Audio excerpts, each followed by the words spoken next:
Julie Ma straightened her blazer and walked into the gleaming conference room at Pinnacle Marketing.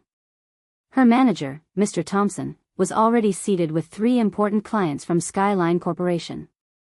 Julie had spent weeks preparing for this meeting, creating detailed presentation slides and researching every aspect of their marketing needs.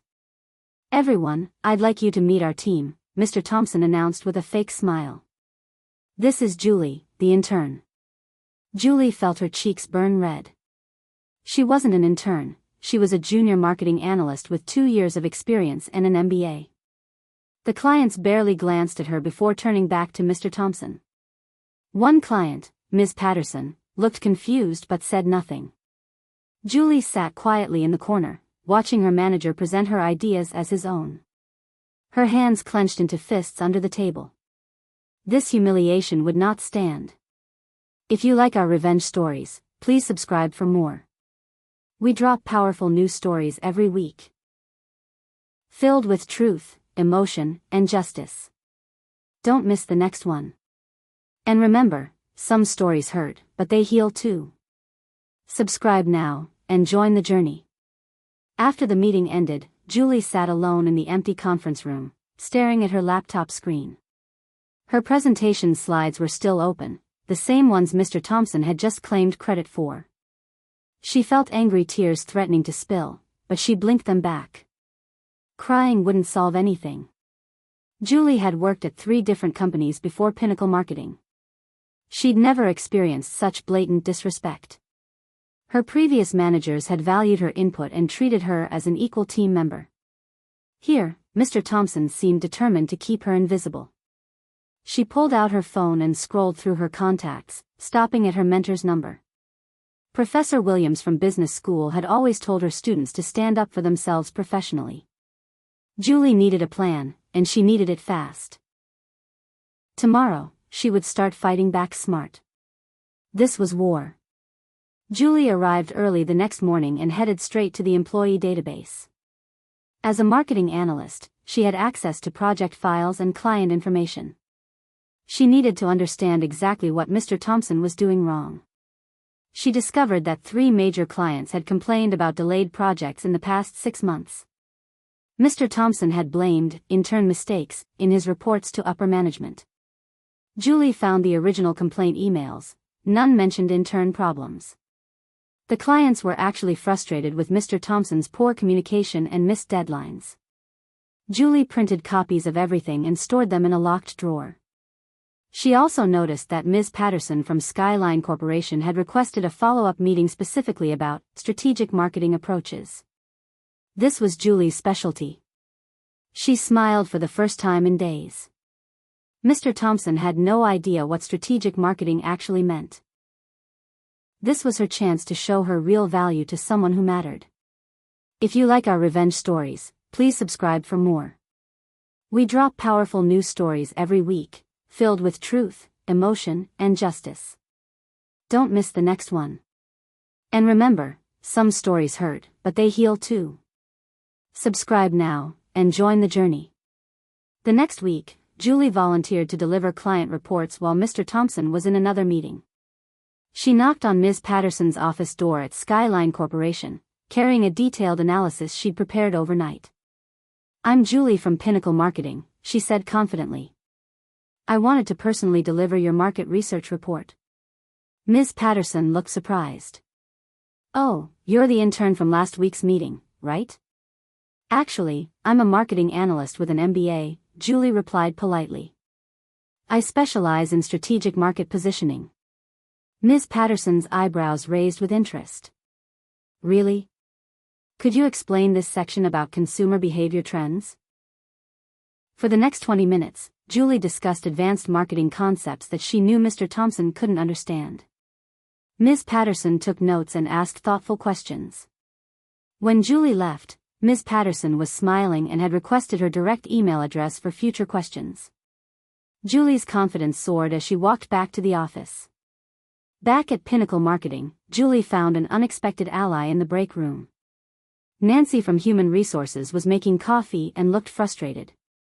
"Julie, can I ask you something?" Nancy said quietly. "What's your actual job title here?" Julie raised an eyebrow. Marketing analyst. Why do you ask? Nancy shook her head. Mr. Thompson submitted a performance review calling you an intern who makes frequent mistakes. But your work output doesn't match that description at all. Your client satisfaction scores are actually the highest in the department. Julie felt a surge of validation. He introduced me as the intern to the Skyline Corporation clients last week. That's not right, Nancy frowned. I've seen your resume and your work. You're more qualified than half the people here. Something strange is going on. Nancy handed Julie her business card. If you ever need someone to verify your actual position and qualifications, call me. I have all your employment records. Julie smiled. She now had evidence and an ally in HR. 3 days later, Julie's phone buzzed with an email from Ms. Patterson at Skyline Corporation. The subject line made her heart race: strategic consultation request. Dear Julie, the email read, I was impressed by your insights during our recent meeting. I'd like to schedule a private consultation about our upcoming product launch campaign. Could you meet with me Friday at 2 p.m.? I specifically want to work with you on this project. Julie stared at the screen in disbelief. This was huge. Skyline Corporation was Pinnacle Marketing's biggest client. A direct request for her services would be impossible for Mr. Thompson to ignore or steal credit for. She immediately replied, confirming the meeting and suggesting they focus on digital marketing strategies for Generation Z consumers, her area of expertise. Then Julie walked to Mr. Thompson's office and knocked on his door. I have news about the Skyline Corporation account, she announced. His smug expression quickly changed to concern when she explained the meeting request. Mr. Thompson's face turned red when Julie finished explaining Ms. Patterson's meeting request. Absolutely not, he snapped. I'll handle all client communications. You're not qualified for strategic consultations. But she specifically requested me, Julie replied calmly. She wants to discuss Generation Z marketing trends. I don't care what she wants. I'm the manager here. Mr. Thompson stood up and pointed at the door. Forward me that email and forget about this meeting. I'll handle it myself. Julie smiled inside but kept her face neutral. Of course, Mr. Thompson. Should I tell Ms. Patterson that you'll be replacing me? Tell her whatever you want. Just make sure I'm the one in that meeting room Friday. As Julie walked away, she pulled out her phone and typed a carefully worded email to Ms. Patterson. My manager Mr. Thompson will need to join our Friday meeting to discuss department protocols. Looking forward to our strategic discussion. Mr. Thompson had no idea what he was walking into. Friday afternoon arrived, and Julie sat beside Mr. Thompson in Skyline Corporation's conference room. Ms. Patterson entered with 2 other executives, carrying a thick folder of research materials. Thank you both for coming, Ms. Patterson said. Julie, I've been thinking about your comments regarding micro-influencer campaigns and authentic brand storytelling.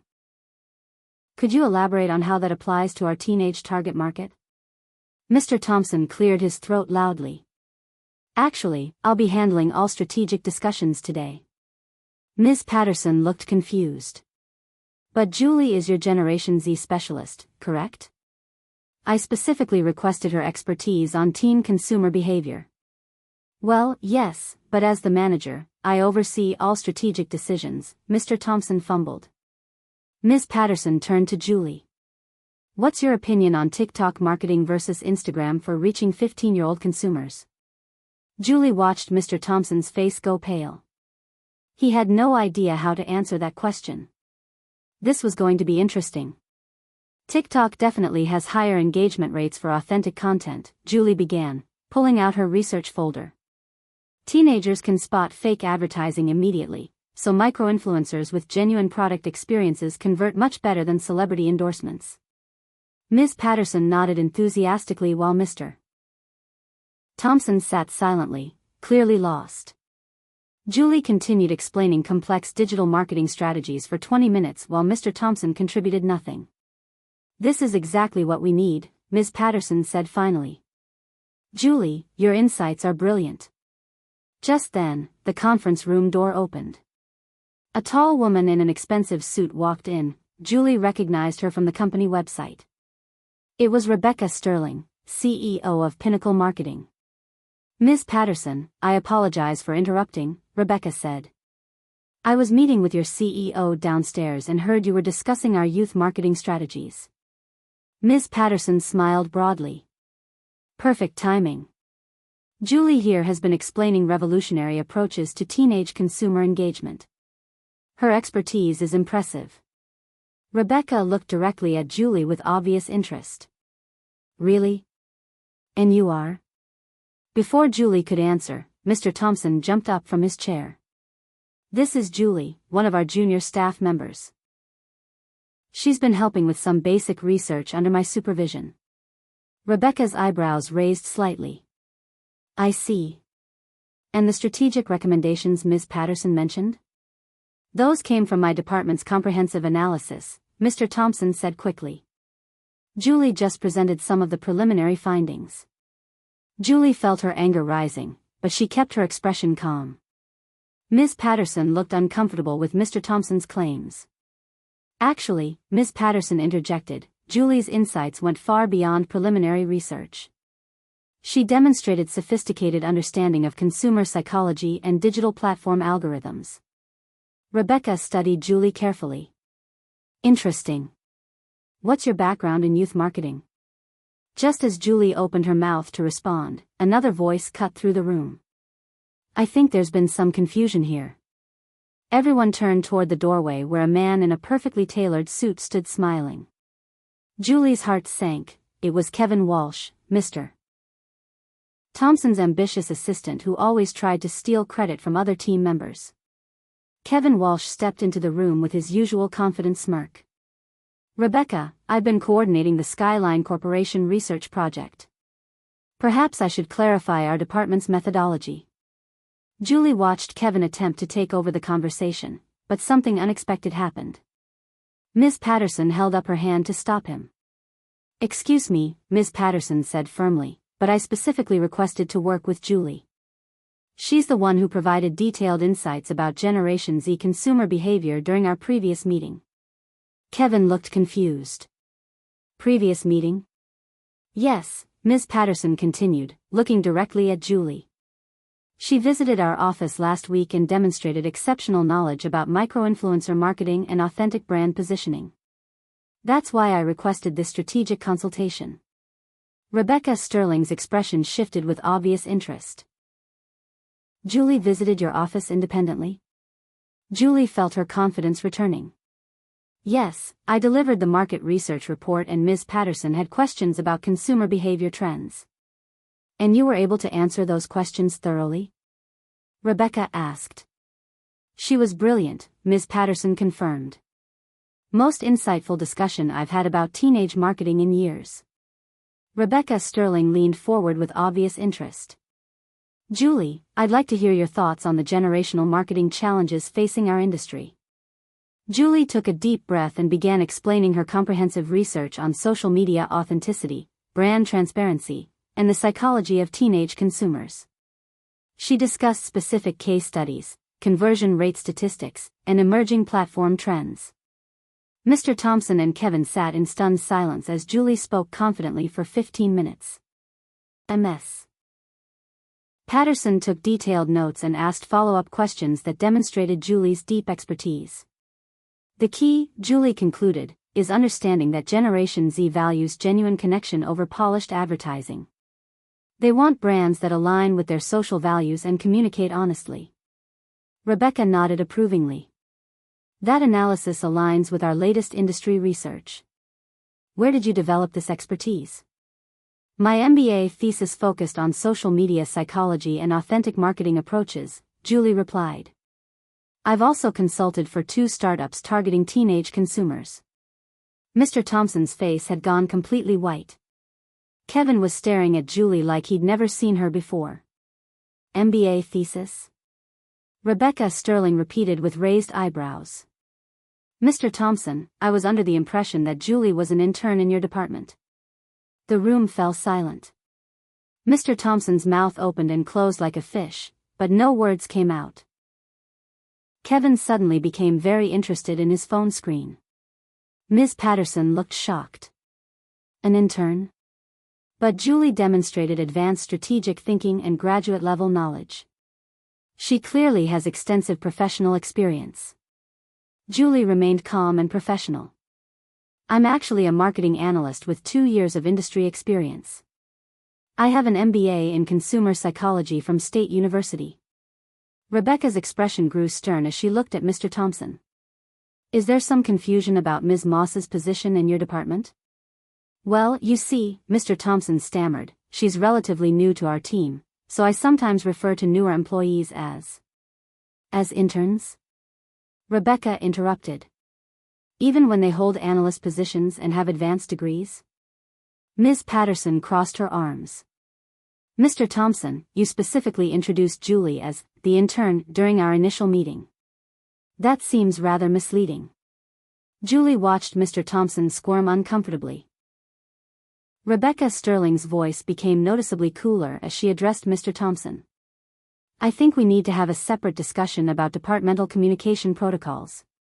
Ms. Patterson, please continue your meeting with Julie. I'm very interested in hearing more of her strategic recommendations. Mr. Thompson looked panicked. But I should really be involved in all client strategy discussions. Actually, Ms. Patterson interrupted, I'd prefer to work directly with Julie on this project. She clearly understands our target demographic better than anyone else at your company. Rebecca smiled approvingly. Excellent. Julie, I'd like you to prepare a comprehensive proposal for Skyline Corporation's youth marketing campaign. Report directly to me on this project. Julie felt a surge of triumph but kept her voice steady. I'd be honored to lead this project, Ms. Sterling. Kevin's jaw dropped, and Mr. Thompson looked like he might faint. Mr. Thompson, Rebecca continued, please see me in my office Monday morning. We need to discuss some departmental management issues. The message was clear, Mr. Thompson was in serious trouble. After Rebecca Sterling left the room, Ms. Patterson turned to Julie with a warm smile. I'm so glad we're working together directly. Could you have a preliminary proposal ready by Wednesday? Absolutely, Julie replied confidently. I'll include demographic research, platform analysis, and 3 different campaign strategies with projected ROI calculations. Mr. Thompson tried one last desperate attempt. Ms. Patterson, I should mention that department policy requires all proposals to be reviewed by management before client presentation. Ms. Patterson looked at him coldly. Mr. Thompson, your CEO just asked Julie to report directly to her on this project. I think that supersedes your department policies, don't you? Kevin finally spoke up, trying to salvage the situation. Perhaps I could assist Julie with the technical aspects of the proposal. That won't be necessary, Julie said firmly. I have all the resources I need. Ms. Patterson gathered her materials. Julie, I'll send you our detailed campaign requirements this afternoon. I'm excited to see what you develop. As they left Skyline Corporation, Mr. Thompson was ominously quiet while Kevin kept glancing nervously at Julie. Monday morning arrived, and Julie watched Mr. Thompson trudge toward Rebecca Sterling's office like a man walking to his execution. She felt no sympathy, his arrogance and credit stealing had finally caught up with him. Around noon, Kevin approached Julie's desk looking unusually humble. Hey Julie, congratulations on the Skyline project. That was really impressive in the meeting. Julie looked up from her proposal draft. Thank you, Kevin. Listen, Kevin continued nervously, I was wondering if you might need any help with research or analysis. I know you're working directly with the CEO now, but I'd be happy to support your project. Julie almost laughed. Kevin had spent months trying to undermine her work, and now he wanted to help. I appreciate the offer, but I have everything under control. Kevin shifted uncomfortably. It's just that Mr. Thompson seems pretty stressed about everything, and I thought maybe if we worked together. Kevin, Julie interrupted gently, I think you should focus on your own projects right now. Just then, Mr. Thompson emerged from Rebecca's office looking pale and shaken. Mr. Thompson returned to his desk and immediately called Kevin into his office. Through the glass walls, Julie could see them having an intense, whispered conversation. Both men kept glancing in her direction. Julie opened her locked drawer and pulled out the folder of evidence she'd collected over the past weeks. Client complaint emails, project timelines, and documentation of Mr. Thompson's false claims about her work. She'd been saving everything for the right moment. Her phone buzzed with a text from Nancy in HR. Rebecca Sterling wants to see your employment file and performance records. This is good news, she's building a case. Keep all your documentation ready. Julie smiled and organized her evidence folder. She'd also been keeping detailed notes about every project she'd completed, every client interaction, and every time Mr. Thompson had taken credit for her work. A few minutes later, Rebecca Sterling's assistant called Julie's extension. Ms. Sterling would like to see you in her office at 3 p.m. today. Please bring any relevant project documentation. Julie glanced at Mr. Thompson's office where he and Kevin were still plotting desperately. At exactly 3 p.m., Julie knocked on Rebecca Sterling's office door. The CEO's corner office was impressive, with floor-to-ceiling windows overlooking the city and awards covering one entire wall. Julie, please sit down, Rebecca said warmly. I've been reviewing your work history and client feedback. Your performance ratings are consistently excellent. Julie placed her evidence folder on the desk. I brought documentation of my recent projects and client interactions. Rebecca flipped through the materials with obvious interest. These client satisfaction scores are remarkable. Ms. Patterson specifically requested you for the Skyline project, didn't she? Yes, after I delivered their market research Julie chose her words carefully. He didn't specifically authorize that client visit, but delivering reports is part of my regular responsibilities. Rebecca smiled knowingly. Of course. And somehow Mr. Thompson got the impression that you were an intern rather than a marketing analyst with an MBA?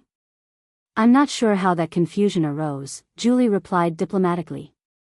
Rebecca laughed softly. Very diplomatic answer. Rebecca Sterling leaned back in her chair and studied Julie thoughtfully. I spoke with Professor Williams at State University this morning.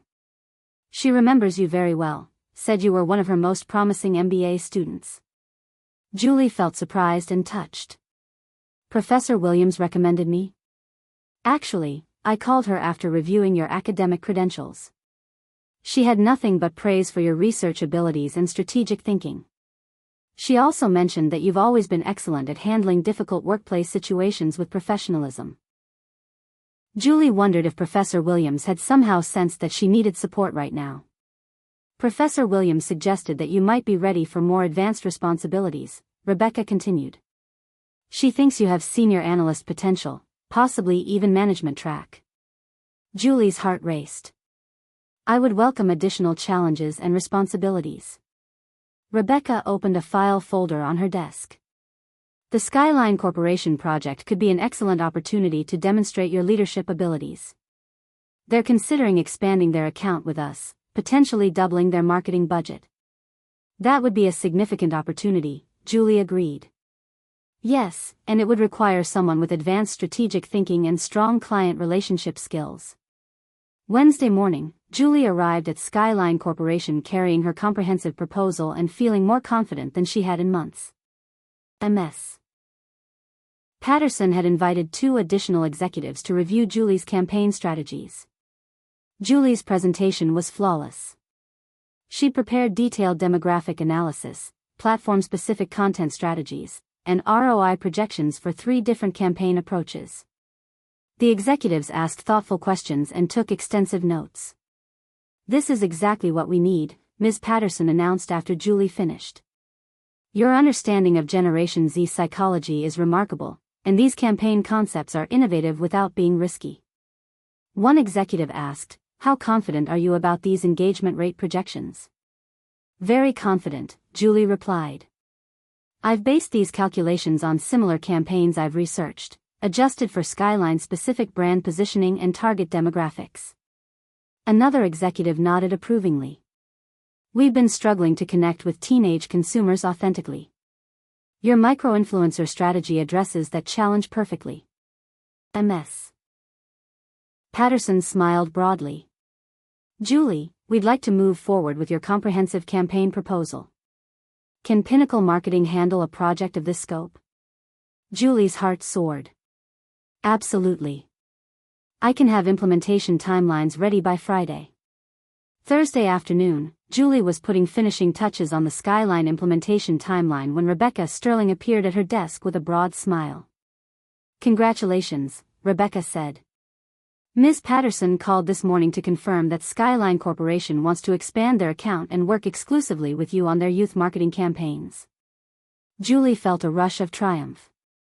Thank you for giving me this opportunity. You earned it completely, Rebecca replied. They're increasing their annual budget to $2.3 million, making this our largest single client account.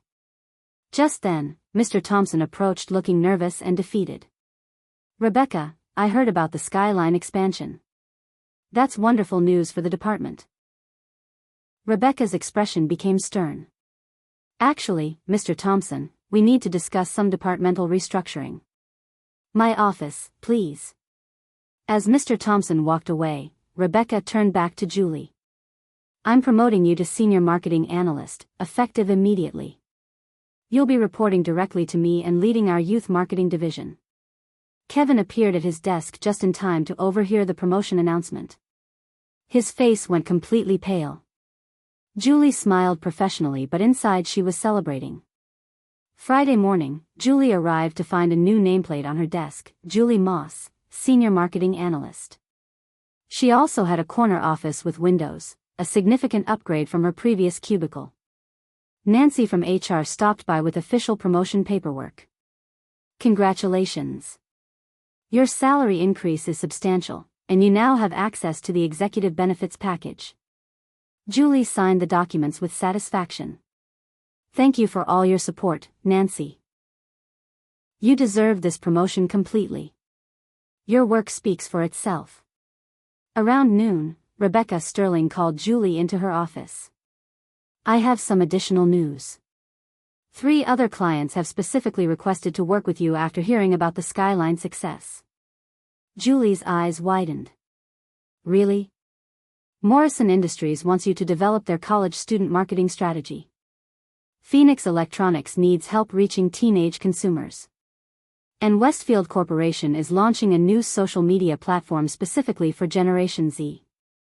That's incredible, Julie said. There's more, Rebecca continued. I'm creating a new youth marketing department with you as the director. You'll have your own team of analysts and a substantial budget for innovative campaigns. Julie felt speechless. In just a few weeks, she'd gone from being humiliated as the intern to becoming a department director. Monday morning, Julie moved into her new office as Director of Youth Marketing. She had 3 analyst positions to fill and budget authority for major client campaigns. Her first hire would be someone she could trust completely. Nancy from HR knocked on her door. Julie, I wanted to personally congratulate you on your promotion. It's well deserved. Thank you, Nancy. Your support meant everything during those difficult weeks. I also wanted you to know that Mr. Thompson has been transferred to a different department with reduced responsibilities. His performance review documented several significant management failures. Julie nodded professionally, though inside she felt vindicated. Additionally, Nancy continued, Kevin Walsh has requested a transfer to another division. Apparently, he's uncomfortable with the new departmental structure. Julie almost smiled. Kevin had probably realized that his credit-stealing tactics wouldn't work in her department. I'll be posting your analyst positions next week, Nancy said. Do you have any specific qualifications in mind? Yes, Julie replied. I want analysts who understand authenticity, creativity, and treating team members with respect. Technical skills can be taught, but character cannot. 2 weeks later, Julie was reviewing applications for her analyst positions when Rebecca Sterling appeared in her doorway looking serious. Julie, I wanted to update you on the Mr. Thompson situation, Rebecca said, closing the office door behind her. Is everything all right? Julie asked. We discovered that Mr. Thompson had been systematically taking credit for subordinates' work for over 2 years. Your situation wasn't isolated, he'd been undermining several talented employees. Julie felt a mix of validation and sadness for his other victims. We also found evidence that he'd been providing clients with inaccurate information about his team members' qualifications and contributions, Rebecca continued. The legal department is reviewing potential policy violations. What will happen to him? He's been terminated, effective immediately. His actions constituted fraud and severely damaged several client relationships. Rebecca sat down across from Julie's desk. I want you to know that your professionalism throughout this situation was exemplary. You could have confronted him publicly or filed complaints, but instead you focused on proving your value through excellent work. Julie smiled. I learned that approach from my business school mentor. Professor Williams taught you well.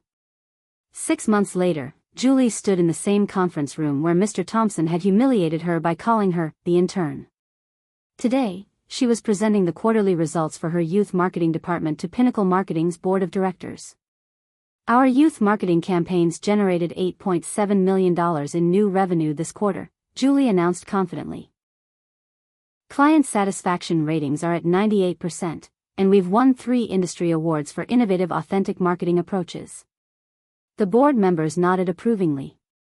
Julie's department had become the company's most profitable division. Ms. Patterson from Skyline Corporation, now a close client partner, smiled from the back of the room. She'd been invited to share her experience working with Julie's team. Working with Julie has transformed our approach to teenage marketing, Ms. Patterson told the board. Her strategies increased our youth engagement by 340% and our conversion rates by 180%. She's the most talented marketing strategist we've ever worked with. After the presentation, Rebecca Sterling approached Julie with a special announcement. The board has approved your promotion to Vice President of Strategic Marketing. Congratulations, Julie. Julie looked around the conference room where her journey had begun with public humiliation. Now she was a VP with her own department, respected clients, and genuine authority. Sometimes the best revenge was simply proving your worth. If this story moved you, don't forget to like the video, subscribe for more powerful narratives, and share your thoughts in the comments. We'd love to hear what part hit you the hardest. Thanks for watching.